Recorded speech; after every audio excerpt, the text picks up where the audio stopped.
So today I'm going to review with you guys the editing process for John Holt's work, Growing Without Schooling. So inside your email you will receive a Word document that looks something like this and a PDF of the original. And our goal is to try and get our Word document to match our PDF as well as commit to APA formatting as well. So you're going to notice here right away up at the top the Word document is already in a template. So you notice that there's several different font styles. So you have Holt Normal, Holt H1, which is our title font, and our Holt Journal title over here. So this is what we're going to be using as we go through the document. So the first thing we're going to want to look at is our headings up here, and unfortunately with the template the headings are on the opposite side. So all we have to do is click at the top and just use your backspace button to align the heading with our number. And if you scroll down to the second page, if you just use your tab function to move over Growing Without Schooling and then use your ruler up at the top to push Growing Without Schooling, the title, as far as you can go without knocking it over the edge, and that's about where it sits there. So then you can see that odd is on the left and even's on the right, and this will continue throughout your document. The next step is you can see on our original document here that we have sort of subtitles, and so we're going to go through our document and highlight all these subtitles. So it's all about just scanning, and you'll notice here that the titles come all in caps. So you're just going to highlight it and hit the Holt H1 function, and you're just going to make sure that the title's in line with your text and that the spacing's correct. And you're just going to very easily scroll through anything that's bold and caps, anything that's caps like that we're going to bold in our Holt H1 font. Now it's really important that we use the Holt H1 font and not just bold the titles, because it's actually a completely different font. The Holt Normal is a Times New Roman and the title font is actually Arial. So it's important we use these functions up here. The next thing we're going to look at is curly quotes versus straight quotes. So I'm just going to try and find an example of what the document has here. Here we go, rescuing. So you can see that right now from the PDF conversion we have straight quotes, and APA requires that we need curly quotes. So in order to do this, you just go up to the top here and you go auto format, and you click on auto format and you make sure auto format and review each change is on, and you go into your options. And all you do is you're going to tick off straight quotes with smart quotes, because we want them to be smart quotes or curly quotes. And you make sure you don't have any other of the tick boxes on, and we're definitely going to preserve our style. So you're going to click OK and OK again. And what Word will do is it'll allow you to accept all, reject all, or you can review each change one at a time. I find it's easy is just to accept all, and then as you go through your final read through, just making sure that the quotes are heading in the right direction. So you can see here that you have the beginning quote is facing the right way and the end quote is facing the right way. Sometimes there'll be an odd space and you'll get the end quote facing the opposite direction. So you just want to keep your eyes out for stuff like that. The next thing we're going to look for is our ellipses, and our ellipses are the dots at the end of a quote or separating two ideas, those kinds of things. So we're just going to go edit, find, and replace, and we are going to find ... nice and squished together. You can see them right here. Word clumps them together, and we want to space that out because that's how APA is. So we want dot, space, dot, space, dot. And again, you can replace each individually if you want and review beforehand, or you can go replace all.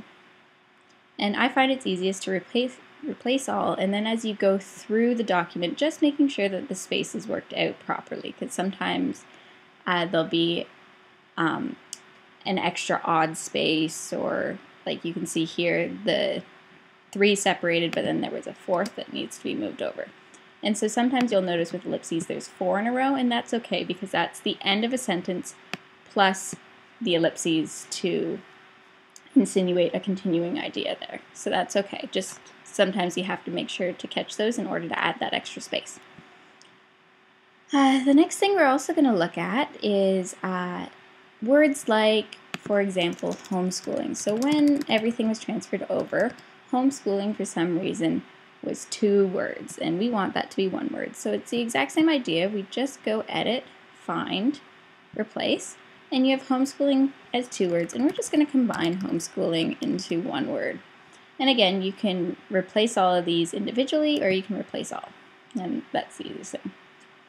So now on to the slightly less automated section is now we are going to look for article titles, journal titles, book titles, court cases. So in the original, these are normally underlined, or sometimes they're in caps font. So we just want to go through and we just want to make sure that these are these format with APA. So we just want to italicize these. So you can highlight GWS, which is Growing Without Schooling. It's Holt's own work. You can highlight it and just hit your Command I to italicize it, or you can use your Holt journal title up here. And you can see another GWS here, and I'm just going to see if I can find another example for you guys. And so those titles are going to stay capitalized because they are a short form. But somewhere in here, here we go, the Cape Cod Times. Now this we don't need capitalized, and you can tell that this is not a title because you can see the title above it. So we know we're not going to use the Holt H1 function.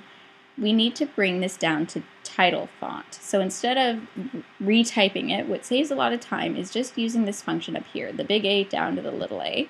You're just going to click on that and you're going to hit title case, and it drops it down into like a book title, for example, and then you're going to use your Holt journal title or your Command I function.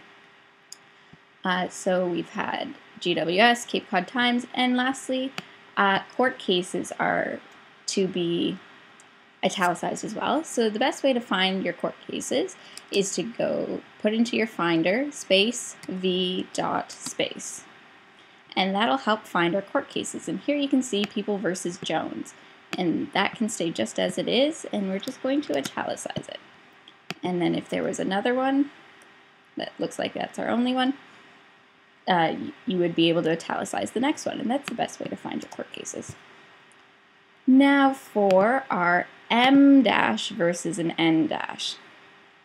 So you'll notice through the text there's a lot of these little dashes. Sometimes you find them in between words that are combined together, which is okay, and sometimes you find them in between things like phone numbers, or in between spans of time and years, so like 1990 to 1991, that kind of stuff.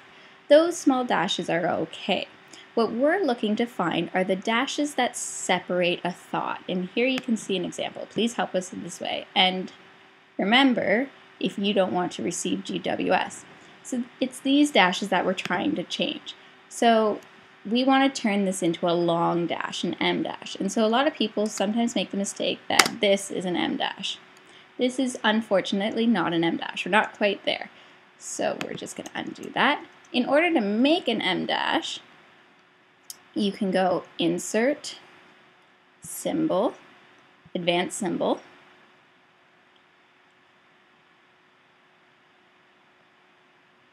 and just give my computer a minute. Here we go. And it'll bring up this browser for you. Here you want to find your M dash, not our MN dash, our M dash. And the easiest way to go through this is by using a keyboard shortcut. And I've made my keyboard shortcut Command, Option, and your minus or dash key. So to make your own, however you like, you can go keyboard shortcut. We have our M dash highlighted, and you can just hold down whatever keys are most comfortable for you. I like the Command, Option, dash button. So now that once you've done that, all you have to do is, as you're reading through, you just remove the improper dash and you use your key function. And so you'll be reading and you'll be checking things, and as you notice them, just using your key function one at a time. And replacing all of these to proper long M dashes. The next thing we need to consider is funny letters and extra spaces. Now, unfortunately, when the documents were taken from one PDF into the Word documents, some funny stuff kind of gotten embedded in the text. So here we can see "don't laugh," and there's a quotation mark at the end, which seems a little bizarre. So the best thing to do is to flip back to your original and just check to make sure things like that make sense. So here we have "don't laugh," and you can see down that it was an exclamation mark and not a quotation mark. So it's all just about catching that kind of funny stuff and ensuring that it is proper. You can also see quite often there's 1 for L's or 9 for 9 in place of G's. Either you can catch this by reading through, or you can use your find function and just type in the number 1. And just make sure that every time you see a 1, it's actually in front of a number and not in place of an L. Like here, you can see in lecture that this is actually a 1, and we want this to be an L instead. So those are that's options for that. Or here you can see in please that something just kind of doesn't look right. It looks a little too spaced out, and that's when you can tell it's a 1 instead of an L. And you can replace it manually. Finally, in addition, I guess it's not finally. In addition, when you read through the text, you can see bizarre breaks sometimes. And let's see if I can find one of those.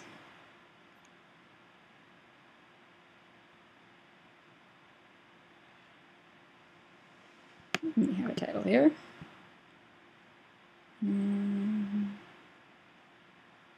There we go. You'll have these funny lines inside the text, and what those are is if you flip back to the original, you can see that John Holt sometimes puts this line in between two ideas. Often it's somebody writing in, and then he adds this break and then makes his own comments on the issue. So sometimes they get transported in and look like this. Sometimes they get transported in and look like this. Sometimes they don't get transported in at all, so constantly referring back to the original is really important. So when you have this bizarre line, it's really difficult to make it seems difficult to make it go away. What you do is you highlight the top and the bottom line. You don't need two, just need one. And you just double check that it's hold normal, and that makes that line go away. But we're still looking to put in the break, so the best thing to do is just hit your enter function, put in 8 dashes, 1, 2, 3, 4, 5, 6, 7, 8, and then you're going to highlight this and hit the Hold H1 function, and you're going to center it. So now this document looks very similar to this document here. And here you can see another example of when it's clearly a title that has been clearly a journal or a book title that has been capitalized and not a subtitle of the text. And you can just go title case and your journal title. There we go. The last thing that needs to be considered is when you go through the original document, you'll notice some underlining. You'll notice this, and this is either the author of the piece or this is Holt's way of adding emphasis. And back when there was typewriters, when this was written, there was kind of no italicizing. So now it's our job to go through and italicize all these words. So the best way to do this is an unschooled special child. So when you're reading through, make sure that you're catching these underlines. Best thing to do is check what title it's under or subtitle it's under. So we're going to go back up to our subtitle, Unschooled Special Child, and we're going to put our cursor right at the very beginning. The best way to find this is once you put your cursor at the beginning of the subtitle is just to type in the word you're looking for. Quite often it'll pull it up right away for you. Then all you have to do is highlight the word that you want to italicize and Command I to get it done. If you go back to your original, you can see it happens again just slightly down in the word cheapness. So again, you go back to your original, you scroll down, and you can see cheapness here. This time we didn't even need to use our find function, and you can italicize it there. So your job is to really go through the document and try and catch all these little errors that have been put in because of the PDF conversions, or just because of the bizarre way that the formatting's happened. And so it does take a little bit of time, and it does take some careful eyes, but eventually, after your first page or two, you'll get really good at finding all these sneaky little things, and we really appreciate your help. If you have any questions, please feel free to email me at any time. I will be happy to get back to you and help you through any of the troubles that you're having. All right, bye for now.